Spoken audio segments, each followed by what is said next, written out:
Michigan man is reported missing, but days later, a teenager stumbles upon a gruesome discovery, a severed foot and other body parts.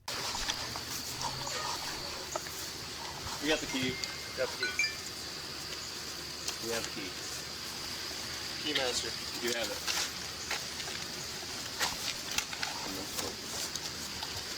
Ready? Yep. Well, they're going in hot.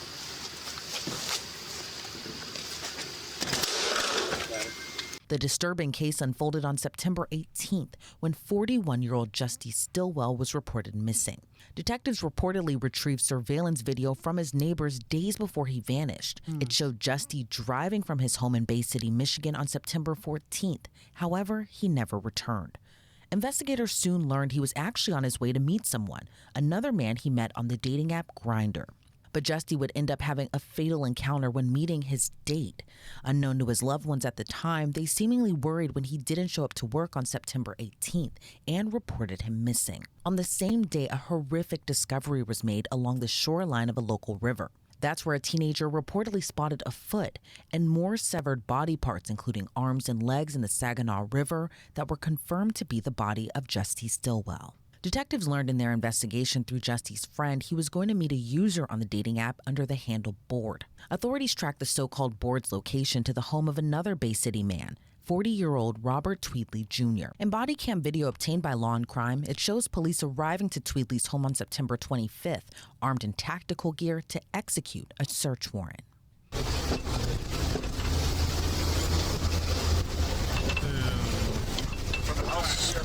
He tried to get rid of his body, chopped it up and threw it in the shoreline. Oh.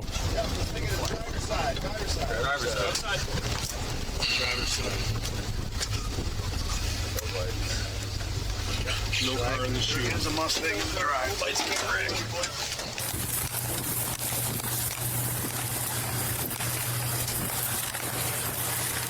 No storm door.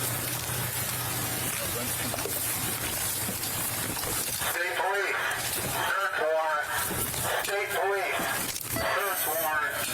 State police, search warrant. State police, search warrant. State police, search. Portions of the body cam video were redacted. However, minutes later, officers can be seen searching near the home's garage.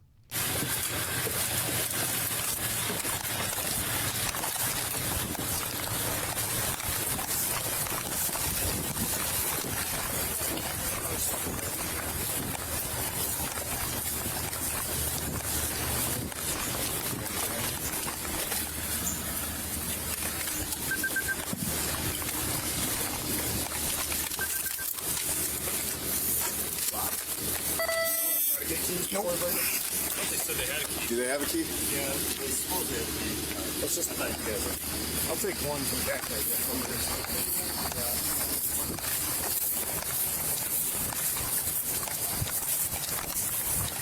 Good. We got the key.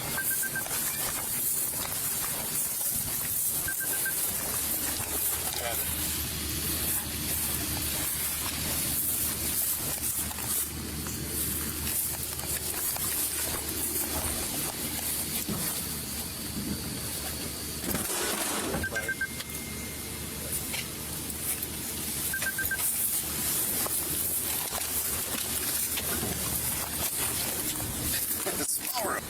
Here and everyone was stacked up there. One guy here.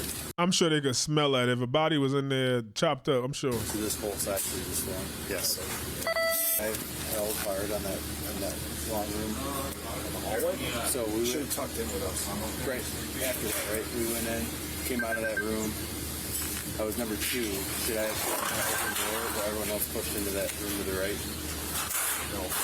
I should have went. It was a closed door, right? It was all open. It all came out. But wasn't the Justie? Didn't the Justie have that as angle? No, the Justie pushed. The Justie was primary. He took the direct route. I came out of that room with you. Followed the Justie in. But back inside the home, it appears officers have already cuffed Tweedly. Oh, he was home.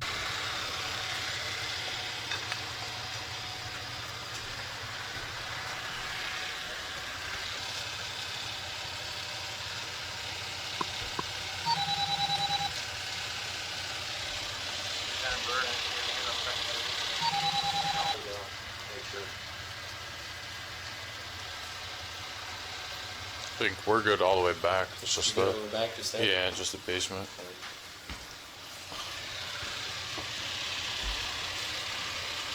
Let's just do the basement quick. The upper floor is good. According to police, Tweedly told them Justie came to his home on September 14th, but wanted to leave shortly after. That's when Tweedly allegedly pushed Justie down his basement stairs and strangled him to death. This is truly a horrific and disturbing case, but important to share. And part of the reason we're able to keep bringing you these stories is because of our great sponsors. And I want to quickly talk about one of our amazing sponsors, and that's Odoo. I'm sure a lot of you want to try Odoo now for free. According to court documents, he attempted to move his lifeless body back upstairs and allegedly bought rope at a local Walmart, which didn't work. So he returned to Walmart the following day to buy an axe and bags to dismember Justie's body. He allegedly cut up the body and scattered his body parts in different locations in Bay City. Tweedly allegedly told police he dumped his legs and arms in the Saginaw River and put his head and torso near the boat launch. Tweedly was officially charged for the heinous act 2 days after his I bet you some meth was involved in this arrest, and now faces charges including open murder, disinterment, and mutilation of a body. As the community was left reeling after the shocking crime, many questioned, why did this happen? According to a report by ABC 12, Tweedly's attorney is pushing for him to get a psychiatric exam.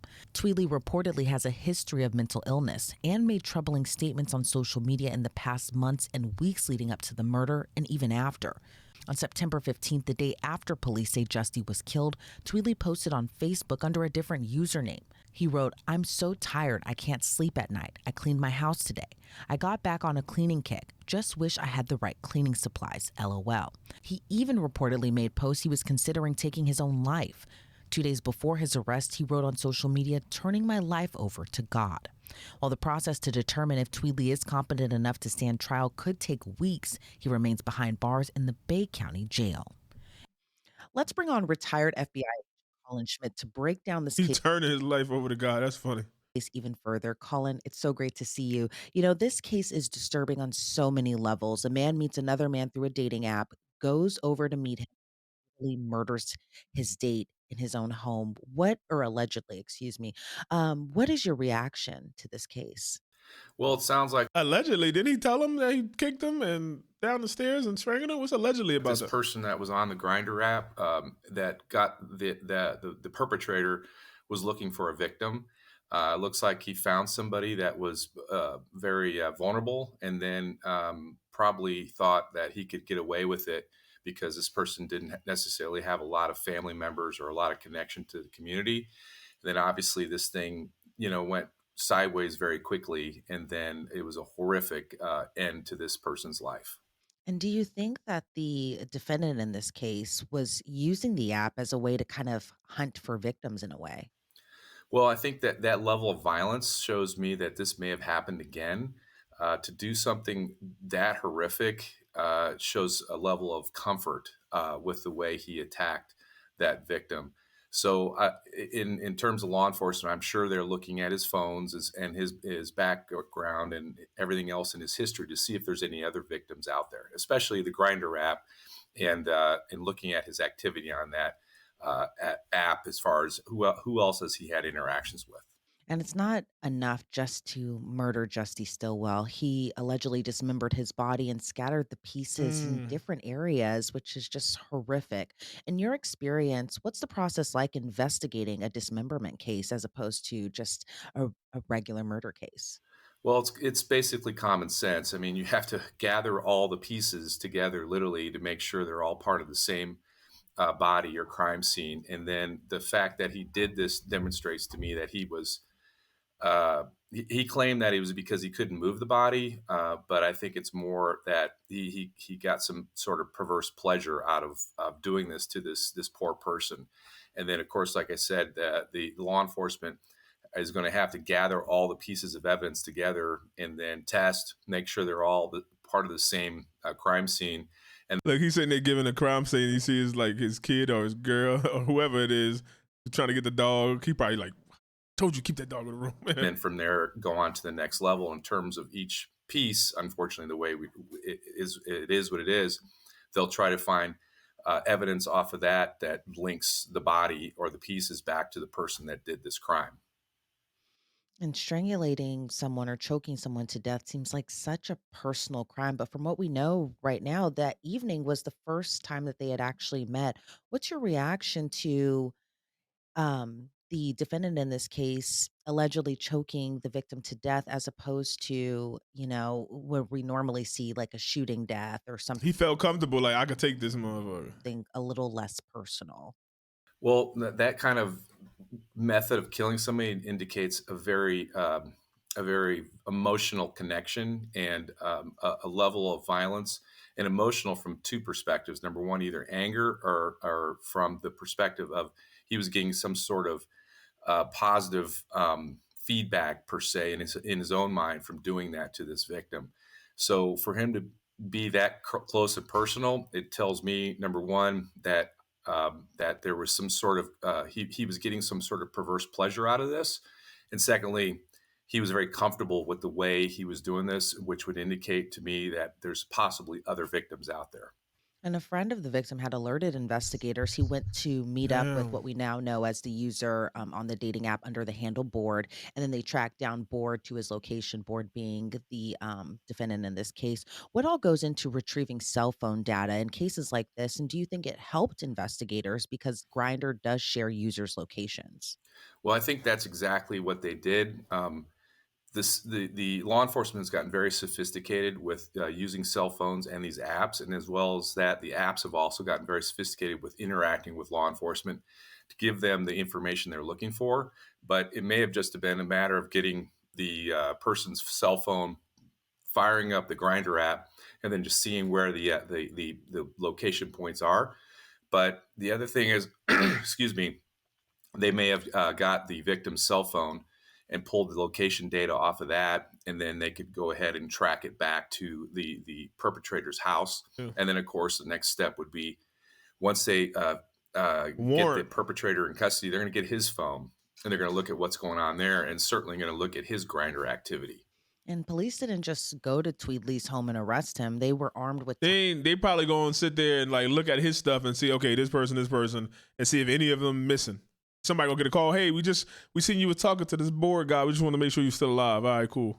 Tactical gear. Talk to me about how authorities determine if they're going to go that route and what all kind of goes into that process as opposed to kind of just walking up with two detectives and placing the suspect in cuffs. Well, I think it's a matter because of the violence that they suspected, the fact that there was a dismembered body. Automatically, the law enforcement officers are going to take all precautions to protect themselves, and also give that impression or make sure the person on the other side understands that they mean business, so they don't do anything stupid in terms of pulling out a weapon or try to flee. And so I think the law enforcement officers did it exactly right. They went in with a tactical team, got him in custody quietly and quickly, and then most importantly, they did it safely, and secondly, they were able to preserve all the evidence that was in that house. And do you see this case going to trial? And if so, how important will the evidence be in this case? I don't see it going to trial because the evidence is so overwhelming, unless they opt for, I don't know if there's a death penalty in this particular jurisdiction. If that's the case, then the bad guy wouldn't have any reason not to go to trial. But that, not necessarily sure, but just give them some sort of comfort that the person's not, married or, God forbid, a violent perpetrator or have a history of as a sex offender. And so it really comes down to people need to use some common sense, although Mark Twain said common sense is not very common. And they just need to take a step back when they're using these apps and make sure they understand who they're interacting with and take proper procedures. For example, don't meet them in a place that's non-public on that first, interaction. All right. Yeah, or at night or something. I don't know. He pushed him down the stairs and strangled him to death. And now word from myself. I knew there was something. I thought that too. Like, oh, they're over there at Terry's house. I mean, he knew. At 40 years old, I doubt this is his first homicide. There are probably some unsolved homicides that they should look into for that guy. That's right. I'm sure they're going to look at it, though. Don't meet people you don't know in places you could be in danger, folks. Edit. No victim blaming here. Just a warning. I used to try online dating for a month. A lot of strange people on these apps. The number of men, I'm a woman, who suggested meeting or going to my house or going close to the neighborhood house the first time was appalling. Too thirsty. I'm not reading that. Thanks, officers, for taking the POS off the streets. Yeah. Wonder if he's ever done this before because he seemed quite calm. And a matter of fact, it could have been just a guy. Maybe he looked frail or something. Maybe he's the bottom and he was like, oh, yeah, I could take this guy. Like, I could do that. He just kicked him. He could have been unconscious, like, depending on how far that is from the top to the bottom. He could have just like, wow, and just so dazed and don't even know what to do. How terrible. So many psychopaths out there. Yeah. It wasn't a date, though. First date. It wasn't a date. 10th date, public place as well. They weren't meeting up for a first date. That's true. Oops, I misread. Well, do still meet in a public place beforehand. No dates with people you, your friends, or your family know nothing about. Yeah, it's crazy. But people still do it. YOLO. Men gonna do it. Women gonna do it. Like, one of the many reasons I quit online dating. This happened to my ex in Tallahassee. Went to meet for a hookup. Was robbed and murdered in his own apartment. Damn. These dating sites should require a criminal background check to use. Dating site, LOL. Stop. The most dangerous criminals are the ones that don't have a record. That's true. Let me know what y'all think, Cave Dweller. RIP to this man. Damn, it's sad. He was just trying to get a little bit and go to work the next day, and all this happened. You just don't know, huh? Now this man probably gonna, I don't know. If he gives meth to me. Let me know what he gives to y'all guys. Wow.